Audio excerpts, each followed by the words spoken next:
Hello students. तो देखिए हम लोग अब हमारी नेक्स्ट सीरीज़ के अंदर जो हमारा शब्द भंडार आएगा उस शब्द भंडार के अंदर हम लोग लेंगे विलोम शब्द के बारे में। लास्ट क्लास के अंदर सर ने आप लोगों को तत्सम, तद्भव, देशज, विदेशी, पर्यायवाची शब्दों के बारे में बताया था। अब हम लोग लेंगे बच्चों आपका एंटोनिम्स। रोशन मैम करवाती है आपको विलोम शब्द, और विलोम शब्द को आप लोग क्या कहते हैं? एंटोनिम्स कहते हैं। अर्थ की दृष्टि से कुछ शब्द ऐसे होते हैं जो परस्पर पूर्ण समता रखते हैं। इसी के साथ कुछ शब्द ऐसे भी होते हैं जिनका परस्पर विपरीत अर्थ होता है। तो चलिए इधर आ जाइए। यहाँ पे बहुत इजी डेफिनेशन है बच्चों आपकी। एक दूसरे से ठीक उल्टा अर्थ देने वाले शब्द विलोम शब्द कहलाते हैं, एंटोनिम्स कहलाते हैं। अब देखिए बहुत सारे विलोम शब्द हैं आपके। अंधेरा, उजाला, अधिक, न्यून, अनुराग, विराग।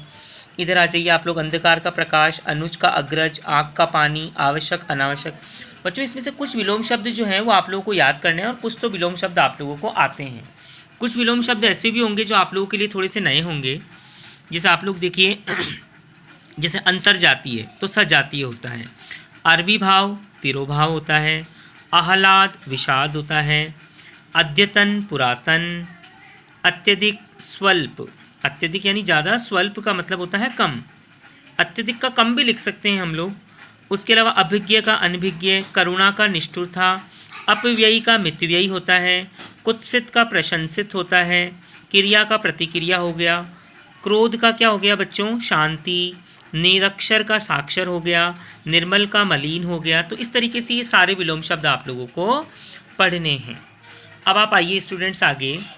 विलोम शब्द के बाद में बच्चों आपके पास सीरीज़ आई है आपकी। हमारे इसमें है स्टूडेंट्स युग्म शब्द, और इधर से अगर हम लोग लेते हैं तो ये आता है स्टूडेंट्स आपका एकार्थी शब्द। तो मैं भी आप लोगों का एकार्थी शब्द ले लेता हूँ इधर।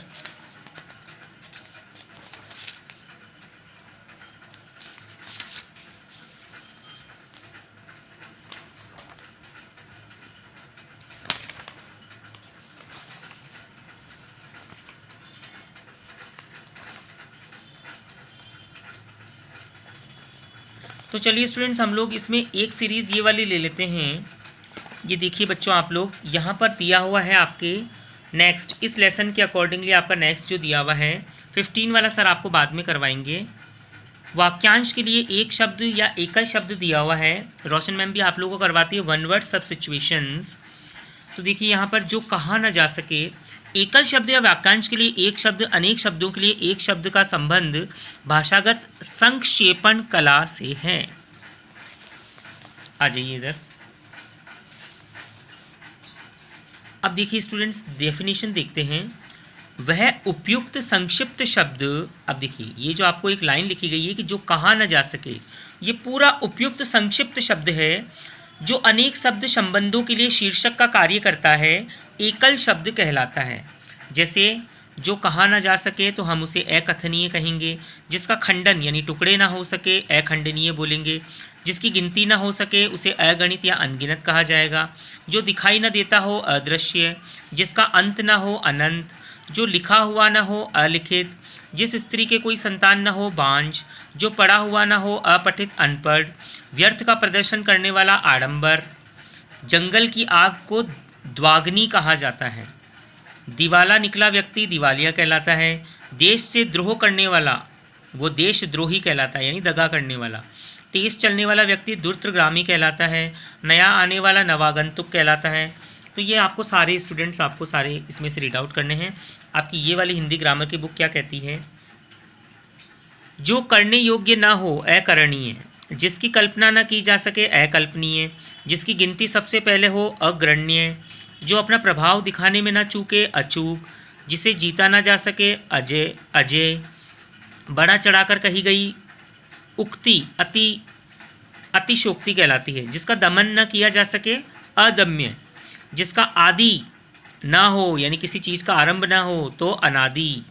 जिसकी उपमा ना दी जा सके उसे अनुपम कहते हैं बच्चों। तो इस तरीके से आप लोग ये सारे इनको रीड आउट करेंगे। कुछ हैं जो उच्च कुल से संबंधित हो कुलीन कहलाता है। बुराई के लिए प्रसिद्ध कुख्यात कहलाता है। जिसके पास धन ना हो निर्धन कहलाएगा। जो कई भाषाएं बोलता हो बहुभाषी। अधिक बोलने वाला वाचाल कहलाता है। जो लोक से ऊपर हो लोकोत्तर कहलाता है स्टूडेंट्स, और क्षण में नष्ट होने वाला क्षण भंगुर कहलाता है। तो ये थे आपके वाक्यांश के लिए एक शब्द। इन सारे वाक्यांश के लिए एक शब्द को आप लोग स्टूडेंट्स रीड आउट करेंगे।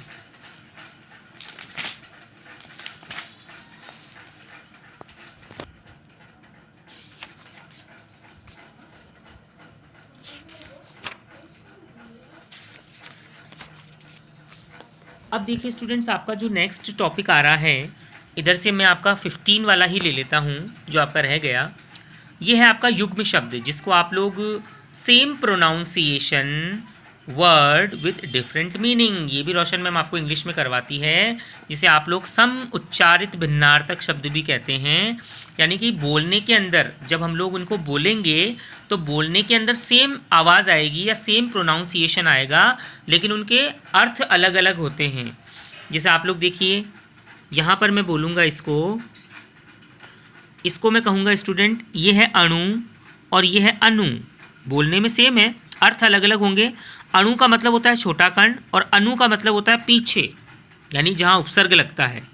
आप लोग देखिए, अविराम का मतलब होता है निरंतर और अभिराम का मतलब होता है सुंदर।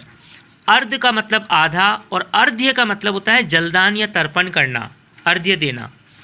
अकर अकरणीय और आकर घर, खान या खजाना कहा जाता है।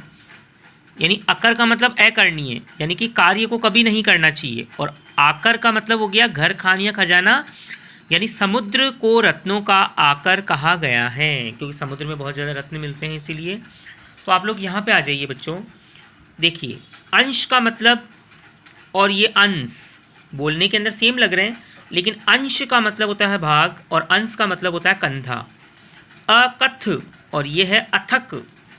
अकथ का मतलब जो कहा ना जा सके और